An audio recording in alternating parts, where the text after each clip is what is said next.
O que são elasticidades da demanda? O que é Schedule Delay, Seat Pitch? O que é a curva S do transporte aéreo? Demanda por viagens aéreas é o tema desse vídeo capítulo.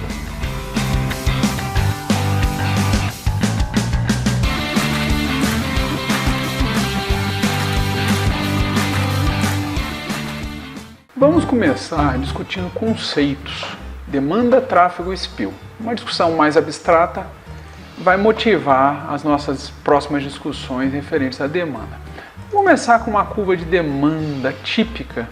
Então a gente tem preço e quantidade num diagrama cartesiano, preço no eixo Y, quantidade demandada no eixo X, e temos uma curva de demanda negativa, onde preços e demanda são negativamente relacionados. Bom, se você quer entender o efeito de uma liberalização de preço de passagem aérea, por exemplo, então você tinha o yield. O yield é a manifestação do preço, é a colheita por passageiro quilômetro que a companhia aérea faz. Ele depende diretamente dos preços. Contra o RPK, Revenue Passenger Kilometers, que é uma métrica de produção, quantos passageiros quilômetros estão sendo produzidos. Então você tem uma demanda por transporte aéreo, onde eu tinha um yield regulado numa situação R, que me gera na curva de demanda um RPK sobre o regime de regulação. Bom, digamos agora que houve uma desregulação de preços e agora a gente sai da situação R em vermelho e cai, pode ser rapidamente, abruptamente, por exemplo, como foi no ADA, no Airline Regulation Act, cai abruptamente para a situação C de concorrência. Agora a gente tem um yield competitivo.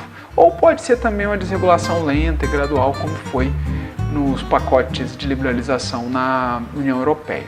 Bom, o yield caiu. Imagina que o yield anteriormente ao de regulation ele era relativamente alto à realidade de mercado. Então houve a desregulação, o yield cai, há uma maior concorrência, E daí o que acontece? Na curva de demanda, a previsão que você vai ter é que você tinha um RPK sob regulação, em vermelho, e agora, na curva de demanda, a gente vai ter um RPK resultante do novo yield, um RPK maior. Então houve um deslocamento ao longo da curva de demanda para a gente prever esse efeito da liberalização de preços nas passagens. Não estou fazendo premissa nenhuma com relação ao que acontece do lado da oferta. A gente está analisando apenas demanda. Bom, agora imagina que eu já estou sob liberalização, um yield competitivo C1 com RPK 1, e de repente o que acontece? Houve crescimento econômico. Bom, o crescimento econômico, ele é o PIB, a renda per capita, a renda total. Isso gera atividade econômica que produz necessidades de viagens. Bom, isso não é yield, isso não é RPK. Isso pode até estar relacionado com yield e RPK, mas não é nenhum dos dois. Não sendo nenhum dos dois, mas sendo um determinante da curva de demanda, significa uma terceira variável. Essa terceira variável, ela empurra a demanda para a direita e para cima. Então há um deslocamento da curva. Agora nós estamos analisando deslocamentos da curva em vez de deslocamentos ao longo da curva. Então toda a curva se desloca para cima e para a direita. E temos agora, antes era D, e agora temos D'.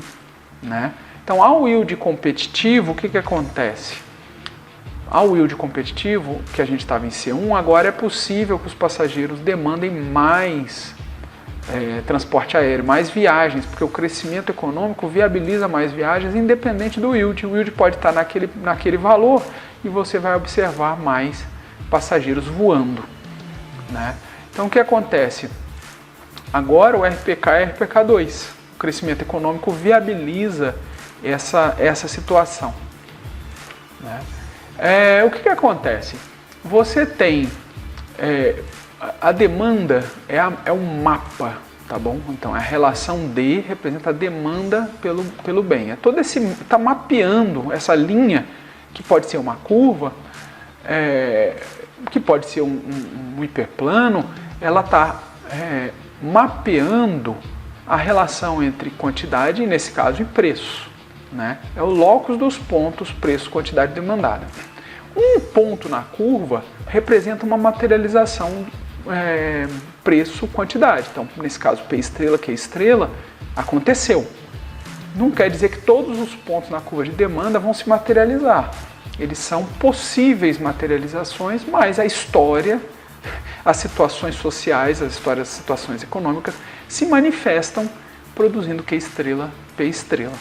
E aí, esse Q estrela a gente chama de tráfego de passageiros, tráfego aéreo, né? Houve um determinado RPK estrela, né? Ao dado P estrela.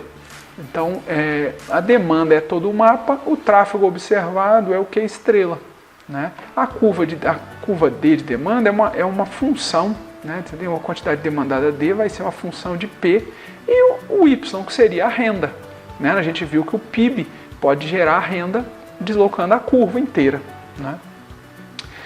O que é o SPIL? Bom, para a gente entender o SPIL, a gente tem que entender a capacidade. Imagina que existe uma capacidade de oferecer transporte aéreo, de oferecer essa demanda, né? de servir essa demanda. Então, digamos que essa capacidade ela é fixa, rígida, né? Bom,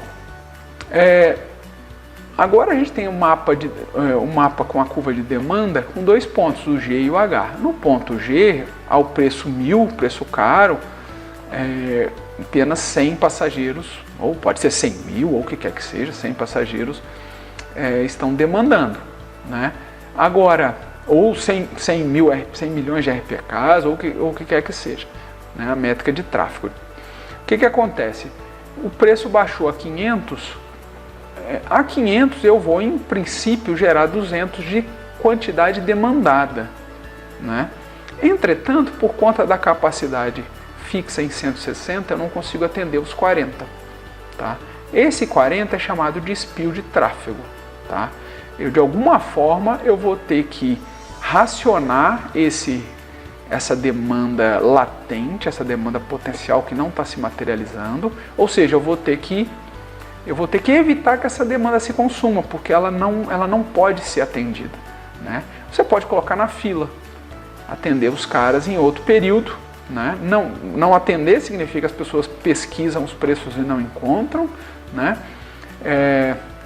Colocar na fila significa colocar que o preço está muito caro naquele momento e as pessoas esses 40 que tentam comprar não vão desistir, vão comprar em outro momento. Ou seja, você tem que aumentar esse preço de alguma forma, você pode racionar via preços e subir os preços de maneira que a capacidade cruze. Mas o SPIL está sendo racionado, é o SPIL por conta da falta de capacidade, o que a gente chama de escassez de capacidade. Bom, características da demanda, tá bom? Quais são as principais características da demanda? A demanda por transportes não é só por transporte aéreo, tá? Ela é uma demanda derivada. As pessoas viajam, elas viajam por algum motivo, seja para realizar negócios, seja para motivos pessoais, que seja lazer, pode ser viagens por motivos médicos, por questões N que as pessoas tenham, por necessidades de treinamento, de qualificação. São N questões pessoais, visitas a familiares e amigos. A demanda ela só se materializa porque existem afazeres, né? Ou seja, o transporte aéreo depende desses afazeres.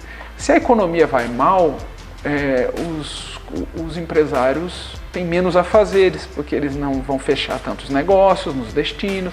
Se é uma empresa que tem filiais, vai mandar menos vendedores para as filiais, da matriz para as filiais, ou vice-versa. Se existem manutenções a serem feitas, manda-se mais técnicos de manutenção. Isso no mundo corporativo, no mundo pessoal, são N coisas. Lazer, por exemplo, se você está tendo muito lazer numa área, está bombando, Jericoacoara, sei lá, uma região, Porto Seguro, está com muitas atrações, as pessoas querem viajar. Então, ter atrações vai atrair, não ter atrações não vai atrair, né? Gera o chamado tráfego local, porque as pessoas estão viajando para ir naquela região por algum motivo, né? Aquela origem destino faz sentido, né? E também tudo que causar problema no destino vai atravancar o tráfego, né? Se tiver um surto de uma doença, se tiver algum problema, isso vai afetar, e o transporte aéreo é muito sensível a essas coisas. Transporte aéreo como fim em si mesmo, ou transportes como fim em si mesmo, por exemplo, cruzeiro, poderia ser, as pessoas vão no cruzeiro porque querem ficar no cruzeiro, mas em companhias aéreas as pessoas querem fazer coisas nos destinos. Por conta disso, existe o ciclo econômico, tem épocas que a economia vai muito bem, está todo mundo viajando pra caramba, como a gente observou no final dos anos 2000 e início dos anos 2010. A sazonalidade ela pode acontecer anual, geralmente é anual, mas ela pode ser semanal, pode ser até diária, semanal e diária, né? Por isso existe o demand peaking, os picos de demanda, né? Por exemplo, você tem horários preferidos ao longo do dia, né? Dias da semana preferidos para determinados tipos de passageiro. Por exemplo, passageiro business, ele prefere viajar no início da semana, até resolver seus problemas até quarta, quinta, né? No máximo sexta-feira, mas também para voltar para casa, né? No mesmo dia, né? Então tem horários também, horários de pico são os horários que as pessoas preferem por conta até da cultura e questões, né? Então não à toa que não existem picos de voos em horários de madrugada, né? Que as pessoas estão dormindo. A perecibilidade significa que o transporte aéreo é um produto que, uma vez fechado a porta do avião, você não pode comercializar aquele voo mais, só outros voos, aquele não. Ou seja, as oportunidades de venda, elas se esgotam. Se o assento partiu vazio, não tem como mais garantir a receita daquele voo. Produtos agrícolas são assim, banana é assim. Você vai à feira, você vai encontrar bananas em diversos estágios de perecibilidade na barraca de bananas. E os preços da banana mais amarelinha, com poucas pintas, pode ser mais caro que o preço das bananas de fim de feira, né? Então, produtos perecíveis têm essa questão, é pressão sobre as vendas, é pressão sobre o gerenciamento desses assentos que vão se esgotar quando acabar o dia da partida. E uma característica muito importante é a influência da oferta. Não é uma questão do que os economistas chamam de lei de Serre, que a oferta gera a sua demanda. Pode até ser, mas por outro lado, a oferta condiciona a demanda, né? Os gostos, as preferências da demanda. Então, tem vários atributos da oferta que vão configurar o produto da empresa, vão torná-lo mais eficiente, mais conveniente e menos conveniente. E esse é um dos temas mais importantes da exposição que eu vou fazer de agora em diante, né?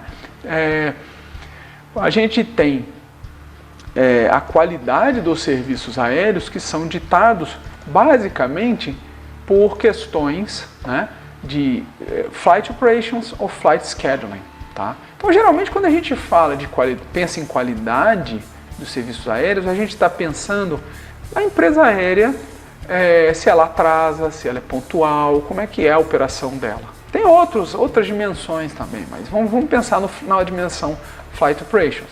Tem a dimensão do flight scheduling também, que aí tem a ver com o setup que a companhia aérea faz, que pode atrair mais passageiros ou mais demanda, né? Então, sob a ótica do flight operations, a gente tem uma métrica chamada on-time performance, que é o percentual de voos regulares. O voo regular é aquele voo que tem o chamado OTRAN, que tem o chamado registro junto ao regulador, no caso a ANAC, de que ele vai ser operado em que horário, com qual aeronave, né? Ou seja, ele vai ser fiscalizado pelo regulador, né? A operação regular é essa, é aquela que a companhia aérea se compromete a oferecer o voo uma vez por semana, 2 vezes por semana, 3 vezes por semana, naquele horário, né? Ela não pode sair mudando esses atributos, né? É diferente do voo fretado. E ela vai ter que manter um percentual de voos regulares dentro de 15 minutos do horário programado para o pouso. Ou seja, é o on-time performance, né? Você pode fazer do horário programado de partida também? Pode, né? Em geral, as empresas querem analisar o efeito completo da on-time performance pegando no voo o horário de chegada, o horário de pouso.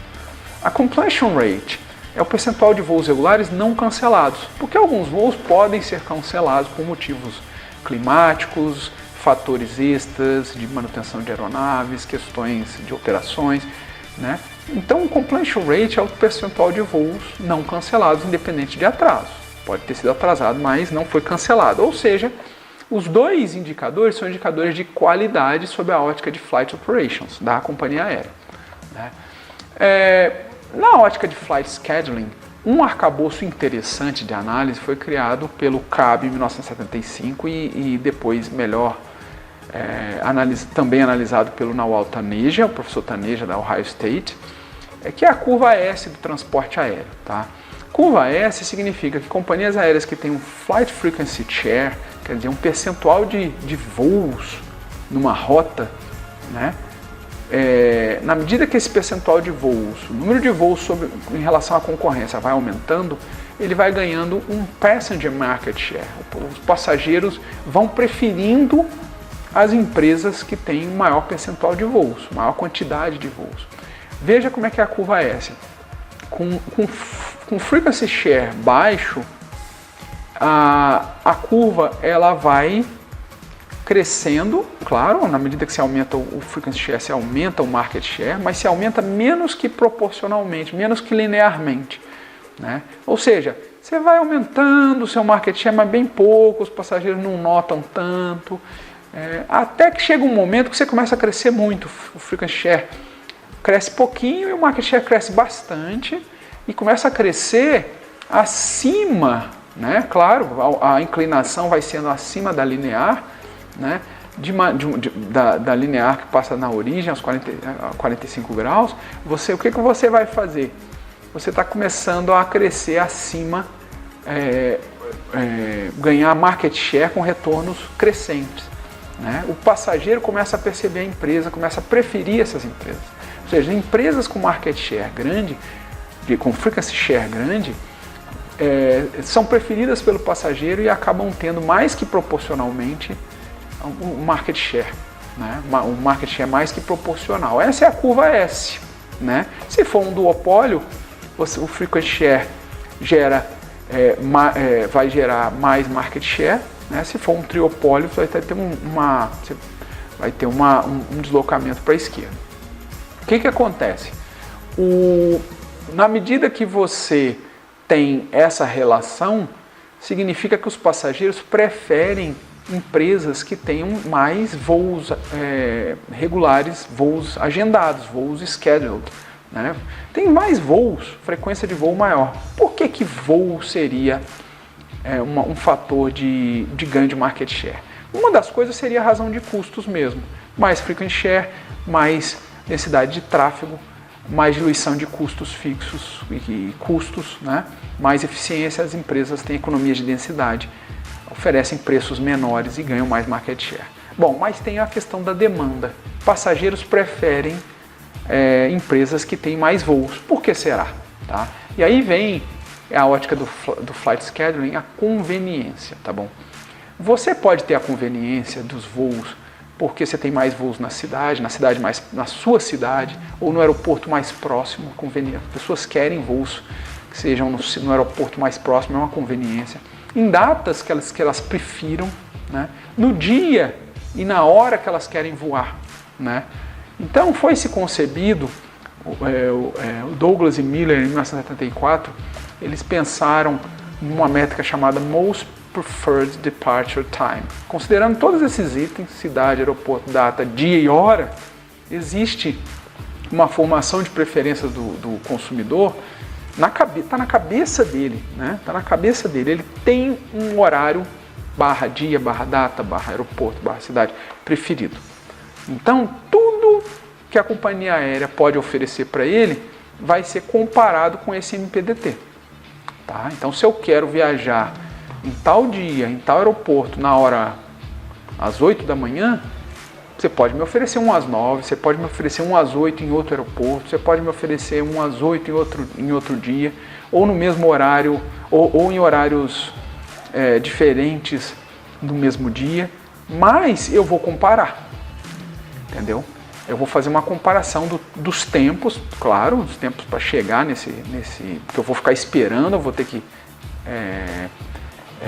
que aguentar essa espera, e daí eu vou comparar as companhias aéreas que oferecem seus schedules, as suas programações horárias de voo, e que melhor atendem o meu MPDT.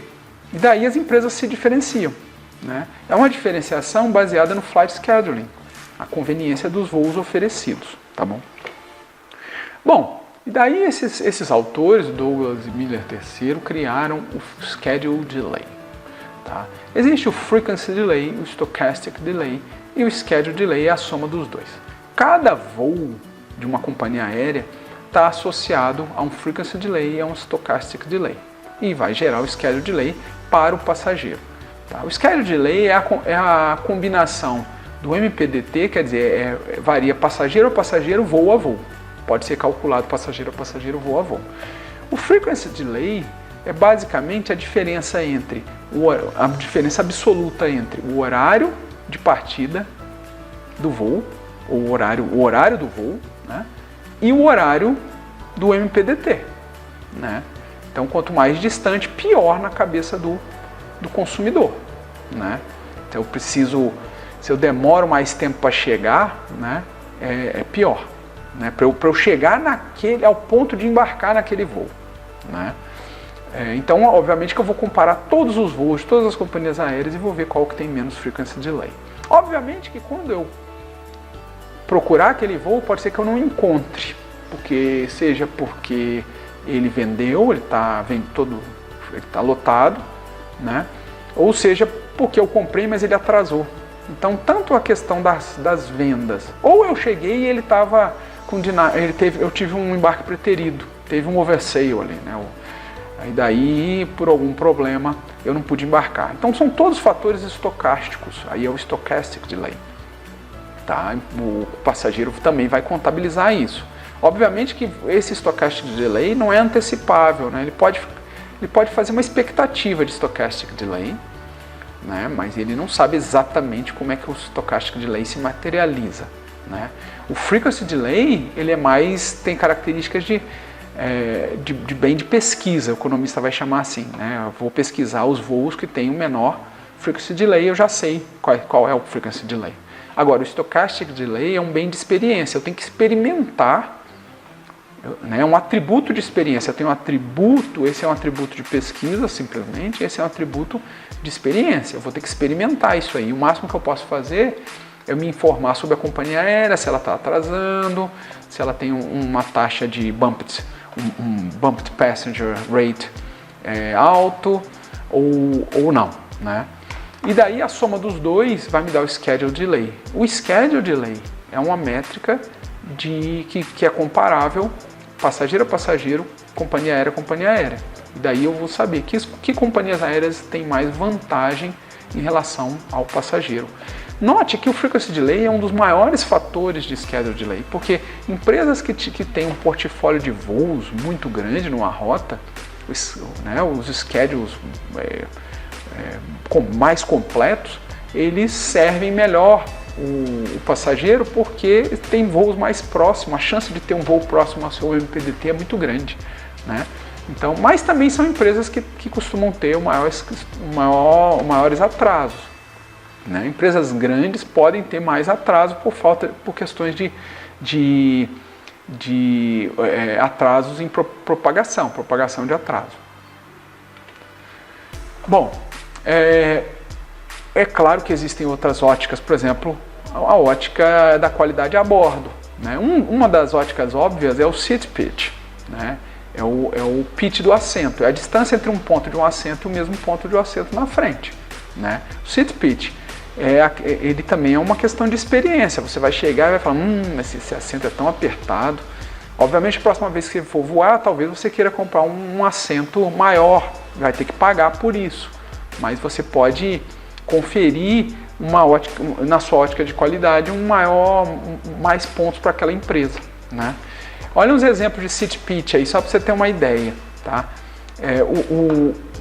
Na classe econômica, o pitch costuma variar entre 31 e 34 polegadas, que é a distância entre um ponto num assento e o mesmo ponto no assento de trás ou da frente. Daí fica entre 79 e 87, ou seja, fica em torno de 80, 85 centímetros de pitch na classe econômica. Na classe premium econômica, pegando esses exemplos aqui, ó, Copper Airlines, Frontier Airlines, Japan Airlines, então eu tenho desde empresas mais barateiras, empresas low cost, empresas full service, uma Emirates, né, uma empresa com altíssima reputação de qualidade, né, uma reputação de altíssima qualidade. Então o pitch na Premium pode ser 35% maior, já considerando a Japan Airlines. Pode ser até 2,5 vezes maior na Business Class, considerando a Japan, a TAM, a Emirates, né? E pode ser até quase 3 vezes maior na primeira classe, pode chegar a 86 polegadas, né? Quase 3 vezes mais. Então, só para você ter uma ideia, é claro que a sua experiência de qualidade com a empresa aérea vai variar do que tipo de produto você está comprando com ela, que hoje em dia o que vale é a customização do serviço, né? Não só de classes de viagem, mas como classes tarifárias e toda a questão dos atributos do yield management que serão oferecidos na segmentação dos passageiros. Tá? Um item que pode ser pensado, que é pensado pelas companhias aéreas para acompanhar a qualidade do seu produto é o NPS, é o Net Promoter Score. É uma métrica do quanto disposto o cliente está em recomendar o serviço da companhia aérea. Tá? Então existem os detratores, os passivos e os promotores. Detractors, passives and promoters. Você dá de nota de 0 a 10. Quão disposto você está a recomendar o serviço da companhia aérea? Se eu dou 9, 10, eu sou um promoter. Se eu dou 7, 8, eu sou passive. Mais ou menos, estou nem aí. Agora, se eu dou de 0 a 6, eu não estou tão disposto a recomendar o serviço, eu sou um detractor. Então a empresa tem que acompanhar o seu NPS para ver como é que está o serviço dela, tá bom? Bom, vistos essas óticas e o que é a qualidade dos serviços aéreos, a gente pode continuar pensando na questão da demanda, tráfego e spill, tá? Vamos dar uma olhada nas elasticidades da demanda, tá bom? A gente sabe o que é qualidade e agora a gente precisa entender o que é o comportamento da compra do passageiro, tá bom? Quando você compra passagem, você quer viajar, né? De novo, depende... Com o seu comportamento de compra, depende do seu perfil, o que você quer fazer. Você quer viajar de férias, você está viajando a negócios, você está fazendo pesquisa no computador ou no celular, tá vendo? Essas telas, lembrando do que a gente está falando é isso. Você está na tela pesquisando o site da empresa, pesquisando um site de uma empresa consolidadora, como é que você se comporta, né? Então, uma das coisas é a sua elasticidade de preço da demanda. Isso aí, os economistas ajudaram a criar isso aí. Eles que criaram, na verdade, tá? A elasticidade de preço é a variação percentual na quantidade devido a uma variação percentual em preço. Ou seja, é o delta percentual de Q sobre delta percentual de P em módulo, tá? Porque como a demanda é negativamente inclinada, né? Se os preços variam para cima, a quantidade varia para baixo. Então, se o preço aumenta, a quantidade cai. Então, a elasticidade seria negativa, se você tirar o módulo disso, vai ficar positivo, tá bom? O que é a variação percentual? É a variação absoluta da variável sobre o nível dela. Delta percentual de Q é o delta Q sobre Q. Delta percentual de P é o delta P sobre P. Tá? Então, abrindo isso, jogo o delta Q e delta P para fora, ficando com o módulo. Como P e Q são grandezas positivas, posso jogar para fora do módulo, né? Ou seja, delta Q sobre delta P vezes P sobre Q. Ou seja, eu tenho uma métrica de variação, a relação das variações absolutas. Uma unidade de preço a mais gera quantas unidades de quantidade a menos, tá? Então, isso tem dimensão, né? R$1 de preço a mais gera quantos passageiros a menos, tá? Vezes P sobre Q. Quando você multiplica vezes P sobre Q, você tira a dimensão da métrica, tá? Então, isso aqui tem dimensão. Isso tem dimensão, isso tem dimensão, mas tudo isso junto não tem. Então a métrica de elasticidade é uma coisa que é 0, meio, pode ser 1,5, 2, sem dimensão, é adimensional, tá? Porque você está fazendo essa normalização vezes P sobre Q, tá? Essa forma da elasticidade de preço discreta, você está pegando uma unidade de preço. Se eu diminuir né? Aqui, ó, uma unidade de preço, 3 unidades de preço, de 3 para 6, gerou uma unidade a menos de demanda, tá? Então você pode calcular a elasticidade nesse arco, né? Nesse intervalo. Bom, eu posso fazer isso, diminuir essa quantidade de preço pra caramba, fazer uma unidade bem pequena. Como é uma linear, eu posso fazer uma unidade, né? Que daria na mesma. E daí o que você faz? Você tira a inclinação da curva no ponto, que é o dq dp. Né? A inclinação na linear é a mesma coisa, vezes P sobre Q. Então, em termos, usando a derivada, é o dq dp, P sobre Q. Tá? A elasticidade, como eu falei, é uma métrica adimensional. Tá bom? Note que as curvas de demanda podem ter elasticidades diferentes associadas com a sua inclinação. A inclinação conta. Né? Se é linear, a inclinação vai diretamente ditar a elasticidade. O que vai acontecer aqui nesse caso? Você tem quando a demanda é horizontal, ela tem elasticidade zero. O preço pode alterar, que não afeta a quantidade de demanda. Ela pode ser infinitamente elástica, que é o caso 2, tá vendo? Quando ela é deitada, ela é flat, né? Ela é horizontal. Né? Então, uma pequena alteração de preço causaria uma variação de passageiros, né? Imensa de passageiros. Essa inclinação, na verdade, né, as curvas de demanda costumam ter alguma inclinação. Né? Seja mais inclinado, e daí vai ser... Eu tenho, por exemplo, o caso 5, que é uma demanda inelástica, ela é muito inclinada, né? Então o preço pode cair bastante, que a demanda não vai variar muito. Ou ela pode ser uma demanda elástica, muito elástica, ela é deitada, que aí o preço basta baixar um pouquinho que a demanda sobe bastante. No limite, né, se ela for totalmente deitada, qualquer alteração de preço seria infinito. Né? Em algum momento, se é uma linear, você tem um ponto de elasticidade unitária. Né? Então você imagina a gente sempre, aqui ele está tratando as elasticidades não em módulo, mas em valores sem a extração do módulo, né? Mas está indo o módulo, ela pode ser elástica ou inelástica, né? Ou elasticidade unitária, tá bom? Alguns benchmarks de elasticidade da demanda, tá? Você pode ter a elasticidade de meio até 1 para as elasticidades de preço, né? Porque a elasticidade pode ser extraída para preço, mas ela pode ser extraída para outras variáveis da demanda também. Então, tipicamente, os estudos mostram que a elasticidade agregada da demanda vai de meio a 1, mas você pode até encontrar para estudos para rotas, estudos para segmentos mais desagregados, uma elasticidade de preço superior a 1 em módulo. Né? Aqui ele está dizendo que a Airbus chegou à conclusão que a elasticidade em geral ela está num nível inelástico. Já para a elasticidade PIB, né, quanto maior o PIB, um aumento percentual no PIB gera quantos por cento de aumento no passageiro, de passageiros. Né? Então o que acontece? Um aumento de PIB pode gerar 1%, 2% de aumento na demanda. E o aumento do número de voos e rotas? Um aumento do número de voos e rotas geraria quantos por cento de demanda? Né? Aí é inelástico, 0,1, 0,5, mais ou menos, tá bom? Existem outros surveys, né? Essa survey dos professores Gillen, Morrison e Stewart, de 2004, é muito interessante, mostrando que as elasticidades variam de acordo com os segmentos de mercado, como eu falei. Então você tem desde o Long Haul International Business, passando pelo Long Haul International Leisure, quer dizer, etapa longa internacional business, etapa longa internacional a lazer.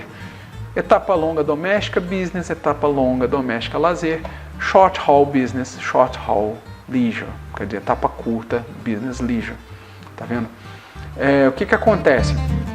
As elasticidades, não existe um padrão exato disso, tá? Mas sabe-se que o short haul leisure é muito elástico, muito provável por causa da concorrência com ônibus. Tá vendo?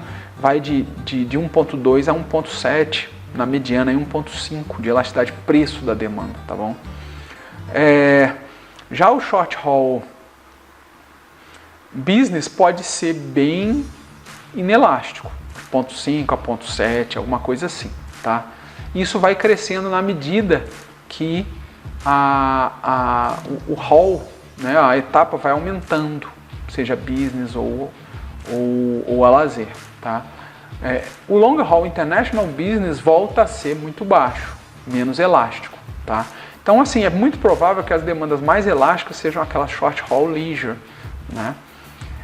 E as menos elásticas sejam o long haul international business, ou talvez o short haul business também, né? Porque o short haul business geralmente é associado com muitos voos, o cara viaja muito, então ele não está considerando o ônibus de forma alguma, tá bom? Bom, a elasticidade pode ser pensada como uma forma de pensar a maturidade do mercado, sobretudo a elasticidade de renda. Lembra? A elasticidade PIB, 1% de aumento no PIB, ou no PIB per capita, ou na renda per capita, gera quantos por cento de aumento no transporte aéreo? A gente viu, né? Nós vimos aqui, olha, no nosso diagrama da Airbus, que vai de 1 a 2, mais ou menos, a elasticidade com o crescimento econômico.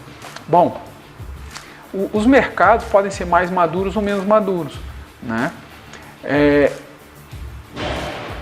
Se existe uma elasticidade substancialmente maior que 1, a gente está falando que é um mercado totalmente imaturo, full immaturity, né? Assim, ainda falta crescer muito para ser maior que 1, muito maior que 1, substantially higher than 1, né?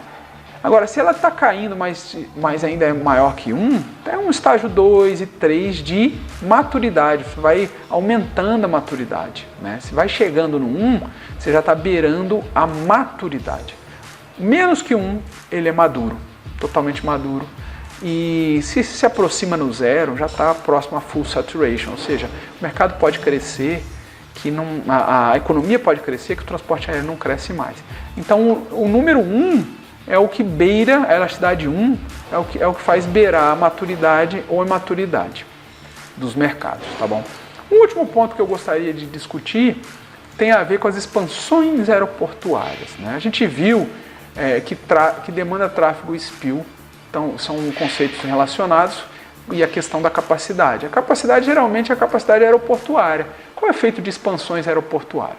Bom, aeroportos são fruto de expansão, né? A partir de um Airport Demand Forecasting. Tá? Então você vai analisar forecast de passageiros, de movimento de aeronaves, de carga. Né? Tá vendo um forecasting aqui ao longo do tempo? O cara fez o forecast em 1990 e estava analisando aí as tendências ao longo das décadas. Certo? A partir desses forecastings, você vai analisar se é necessário fazer a expansão do aeroporto ou não, no seu sistema de aeroportos. Né? Existem duas coisas, a demanda restrita e a irrestrita. Se eu estou fazendo um forecasting, o que eu quero é analisar a demanda irrestrita. Eu quero saber o seguinte, se não houver restrição nenhuma, qual vai ser a minha demanda? Tá? Não é a demanda condicional ao tamanho da capacidade atual. É a demanda se eu remover todas as restrições possíveis. Ah, poxa, não tem uma via de acesso naquele aeroporto. Bom, se eu colocar uma via de acesso, precisa de uma outra pista. Se eu colocar outra pista, precisa de um metrô. E se eu colocar o metrô? Entendeu? O terminal precisa ser expandido. E se eu, entendeu? O forecasting é justamente para subsidiar expansões e melhorias nos aeroportos. Então, por isso que eu preciso dela ser restrita. Obviamente que se a autoridade ou o cliente te pede um forecasting, mas considerando algumas restrições, aí você impõe essas restrições. Pode ser que o seu forecasting fique muito acima do que vai de fato acontecer. Que essa que é a questão. A demanda irrestrita não necessariamente é aquilo que vai de fato acontecer. Primeiro porque existem erros de previsão. Né? Basta fazer previsão para você errar. Né? Os erros fazem parte, né? Mas não dá para você justificar o não fazer um forecasting de um aeroporto porque vai errar. Os forecasting erram. Né? Você não erra o número, você erra o quando. Você vai falar assim, que o aeroporto vai ter de carga 120 milhões né? 120 mil toneladas em 1996, mas você pode errar, digamos que ele aconteceu já em 94 ou só foi acontecer em 98, uma hora acontece, certo? Se o seu estudo foi bem feito. Agora, se eu preciso impor uma restrição, esse aeroporto não vai poder acomodar mais que 100 mil, né? Esse sistema. Então a minha demanda restrita vai prever 100 mil em 1996, entendeu? Bom, dito essa coisa, vamos fazer um estudo aí, vamos pegar um estudo da Frontier Economics. Frontier Economics é uma consultoria que fez um estudo, que faz vários estudos, um dos estudos foi para os aeroportos de Londres. Bom, aeroporto de Londres, nós temos 5 aeroportos: Gatwick, London Heathrow, London City, London Luton, London Stansted. Luton e Stansted não ficam em Londres. Então isso acontece em regiões de múltiplos aeroportos, regiões metropolitanas. Existem aeroportos que são reconhecidamente da cidade, não precisam ser exatamente da cidade, tá bom? Igual a gente tem Guarulhos, que é de Guarulhos, mas não é, mas é conhecido como um aeroporto metropolitano de São Paulo. Então a gente tem esses aeroportos eles têm as distâncias, né? Luton e Stansted estão distantes. E são aeroportos de empresas low cost. London Heathrow, Gatwick são aeroportos internacionais com muitos voos transatlânticos, e a gente tem London City também, que cobre a cidade. O que acontece? A capacidade desses aeroportos estava se esgotando e precisava ser expandida, né? Principalmente Heathrow, Gatwick. Você tem questões ambientais, questões de ruído, questões de o que o país quer para o seu futuro. Ele quer mais viagens, ele não quer, o mercado já não está tão maduro, eu preciso de mais aeroportos, mais pistas, mais terminal. Então havia e existe um debate sobre isso na Inglaterra. Bom, a consultoria estava analisando o efeito de expansões aeroportuárias. Ela diz o seguinte: olha, se eu tiver uma capacidade fixa de um aeroporto nessa região, com o número de passageiros e o preço médio dos tickets, se eu continuar vendo crescimento da demanda por fatores econômicos, o que vai acontecer? Os preços vão subir, porque você tem uma capacidade fixa e a demanda crescendo, os preços vão encontrar a capacidade a um nível de preço mais alto. Por isso que o excesso de demanda gera um aumento nos preços, né? Então, ou seja, viajar nos aeroportos de Londres vai ficar caro. Já é caro por N questões, né? Eles têm, por exemplo, taxação ambiental, eles têm o Air Passenger Duty, eles têm várias coisas e os preços vai ficar carérrimo viajar de Londres. A gente precisa de capacidade para viajar, porque vai produzir bem-estar para o passageiro, para o consumidor. Viajar mais é bom para os ingleses. Então é isso que eles estão dizendo. Expande a capacidade. Ao expandir a capacidade, você vai acomodar essa demanda nova. Como? Bom, eu estava em P1, Q1. Agora, se a demanda crescendo, o preço poderia chegar a P2. Mas se a capacidade crescer também, agora eu atendo toda essa demanda a um preço bem abaixo de P3, né? E se por alguma questão concorrencial os preços não chegarem tão baixo assim, mas, por exemplo, eles podem estar em P3 e acomodar Q3. Antes eu acomodava Q1 e eles estavam pagando carérrimo. Agora eu posso acomodar o preço de P1, ainda posso acomodar bem mais passageiros, a Q2, inclusive P3, que é menor que P1, que vigia antes do crescimento econômico, e ainda está abaixo da capacidade. Então é assim que expansões de aeroportos beneficiam os passageiros, né? Mais um efeito da influência da oferta sobre a demanda, né? A gente viu as características da demanda, a gente viu que a demanda derivada, que é perecível, sujeito a flutuações. A flutuação de ciclo econômico e de demanda influencia a utilização de aeroportos, né? Se a gente tiver numa crise econômica, o aeroporto vai ficar vazio, né? A demanda cresce com o tempo. Você expande um aeroporto, no início do horizonte de projeto ele vai estar mais vazio, no final ele vai estar mais cheio e está na hora de expandir de novo. Faz parte essa relação.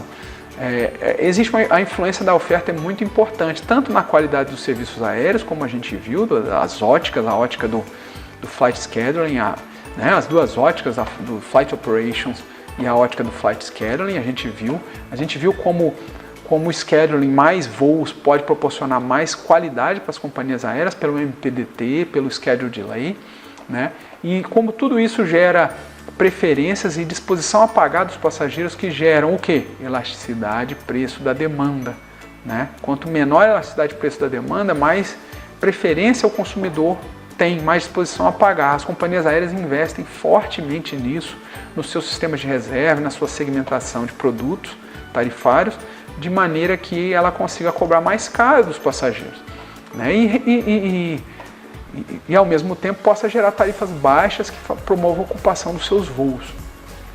E tudo isso condiciona a demanda que a gente projeta para um determinado sistema aéreo. Então essas são as características e as funções dos modelos dos sistemas de demanda.